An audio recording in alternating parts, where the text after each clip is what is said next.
Bienvenue sur Microsoft TechNet. Dans cette e-démonstration consacrée aux nouveautés de Windows 7, je vais parler plus particulièrement du contrôle des applications avec App Locker.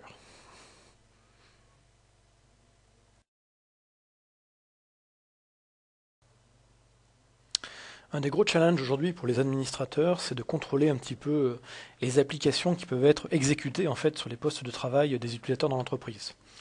Sachant qu'aujourd'hui, en fait, de plus en plus d'applications sont capables d'être exécutées sans pour autant nécessiter des privilèges de type administrateur. Donc aujourd'hui, un utilisateur peut parfaitement venir avec une clé USB ou télécharger directement depuis Internet un exécutable et puis l'utiliser sur son poste de travail d'entreprise. Et le tout avec toutes les problématiques que ça peut comporter, que ce soit en termes de conformité des postes ou en termes de sécurité, car tout exécutable n'est pas forcément sain par définition. Alors, il y a quelques années, en fait, avec Windows XP, on avait apporté une fonctionnalité qui s'appelait les Software Restriction Policy, dont l'objectif, en fait, était de mieux contrôler l'usage, en fait, des applications sur les postes de travail. Avec l'expérience, il s'avère finalement que cette fonctionnalité est assez peu utilisée aujourd'hui, simplement parce qu'elle n'est pas facile à mettre en œuvre et qu'elle ne répond pas forcément à la logique ou à l'utilisation que peuvent vouloir en faire les administrateurs. Dans Windows Server 2008 R2 et couplé à Windows 7, on a une nouvelle fonctionnalité qui s'appelle App Locker, qui revient en fait à être les Software Restriction Policy dans la version 2. Et là, l'objectif reste le même, permettre aux administrateurs de mieux contrôler en fait l'usage des applications et ce qui est exécuté ou pas sur le poste de travail. Alors je vais me mettre ici sur une machine, un contrôleur de domaine Windows Server 2008 R2, et ici j'ai préparé une stratégie de groupe pour paramétrer App Locker. Donc App Locker va vous permettre en fait de définir des règles d'exécution sur différents, on va dire, types de programmes. Donc ça peut être des fichiers de type exécutable, donc un .exe, un .com, etc. On peut travailler également et faire des règles par rapport à des installateurs, donc des fichiers type fichier .msi, et on peut également faire des règles basées par rapport à des scripts type VBS ou autre. Donc ici, j'avais déjà préparé quelques règles. En fait, j'ai fait bouton droit et j'ai fait créer les règles par défaut. À partir du moment où vous allez utiliser App Locker, il faut savoir que si vous n'avez pas défini une action d'autorisation dans cette interface, eh bien par défaut, en fait, tout ce qui n'est pas explicitement défini comme autorisé est bloqué. Donc très important de créer, la première chose à faire, c'est soit de cliquer sur Create Default Rules, soit Automatically Generate Rules, auquel cas en fait l'outil va récupérer l'ensemble des programmes qui sont disponibles dans la machine sur laquelle vous allez exécuter cette console et vérifier dans Program File tous les programmes et tous les exécutables qui sont disponibles pour vous créer automatiquement les règles associées. En général, on va prendre dans un premier temps le Create Default Rules. Cette règle en fait ce raccourci va vous créer trois règles que je vais vous détailler. Donc la première, elle autorise en fait tout le monde à exécuter les programmes qui sont dans le répertoire Windows. Le répertoire Windows en fait, c'est le %windir%.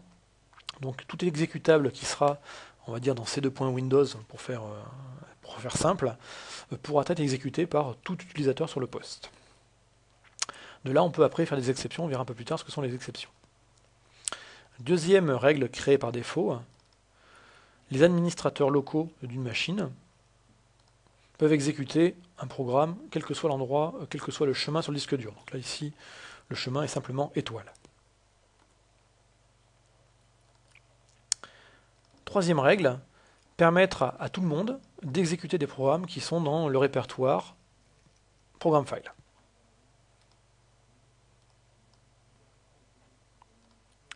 Donc là, j'ai fait un petit tuning qu'on va aller voir ici au niveau de exception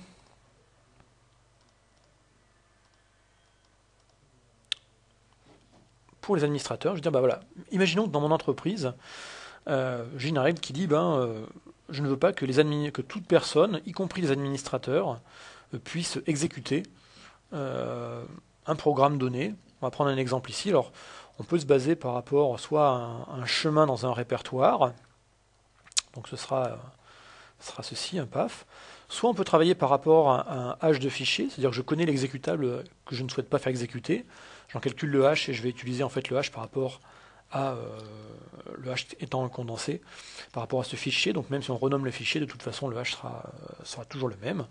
Et puis la méthode la plus intéressante, c'est quand même de travailler par rapport à un éditeur. Aujourd'hui, on encourage fortement l'utilisation en fait de signatures électroniques sur les fichiers d'installation et globalement sur les exécutables pour les éditeurs de logiciels. Donc typiquement ici, je vais aller chercher un fichier donné et à partir des informations liées à la signature de ce fichier, je vais pouvoir définir une exception par rapport à cette règle.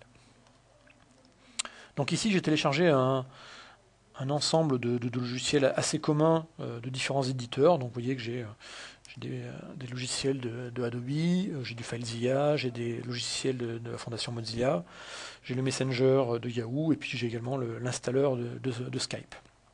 On va essayer avec celui-ci, la signature est plutôt bien faite sur celui-ci.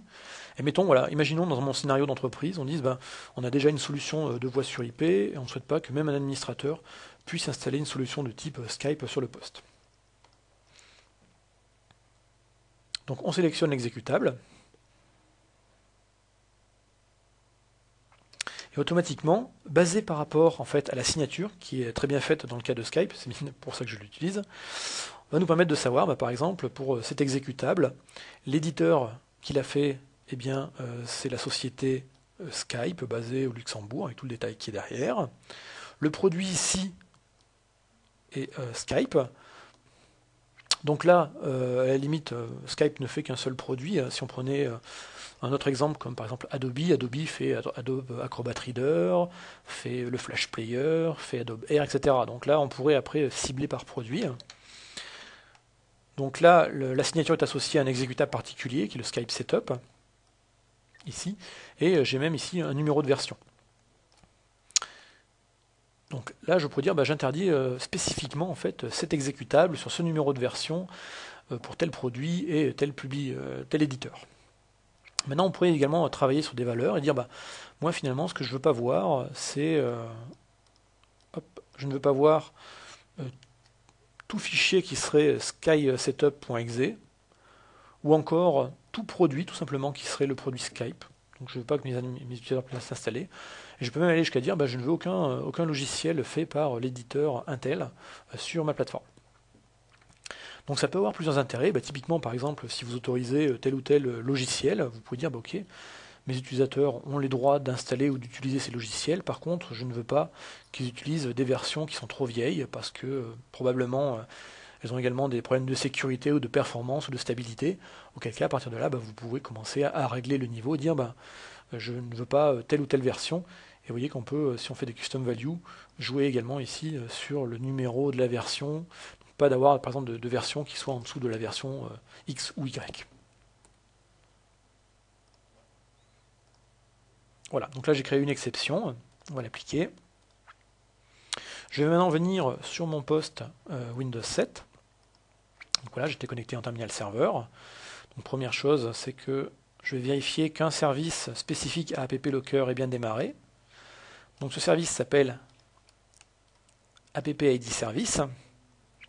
Je l'ai mis ici volontairement en manuel, simplement parce que pour mes tests, si j'étais en automatique et que je fais mal ma règle, eh bien je peux me bloquer l'exécution de tous les programmes de la machine.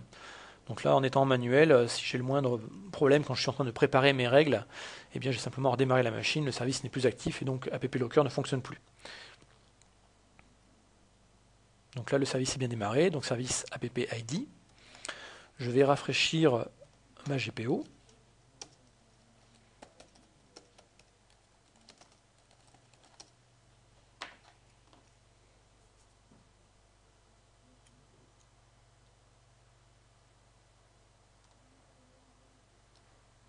Voilà, c'est en train de se terminer. Et donc je vais venir ici sur mes sources d'installation, et puis donc j'ai ici, voilà, tout a été mis à jour. Je vais venir exécuter le programme Sky Setup.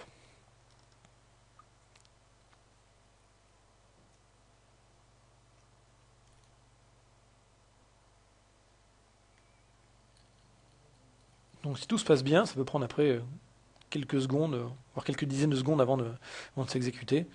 Ça c'est encore en bêta aujourd'hui.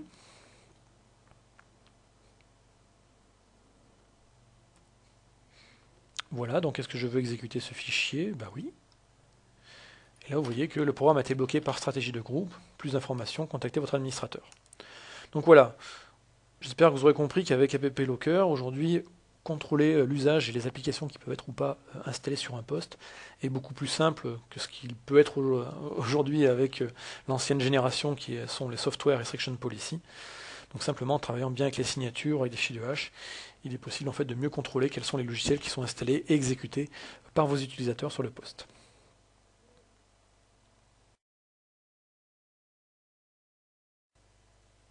Cette e-démonstration est maintenant terminée, je vous remercie de l'avoir suivie et à bientôt sur TechNet pour d'autres e-démonstrations.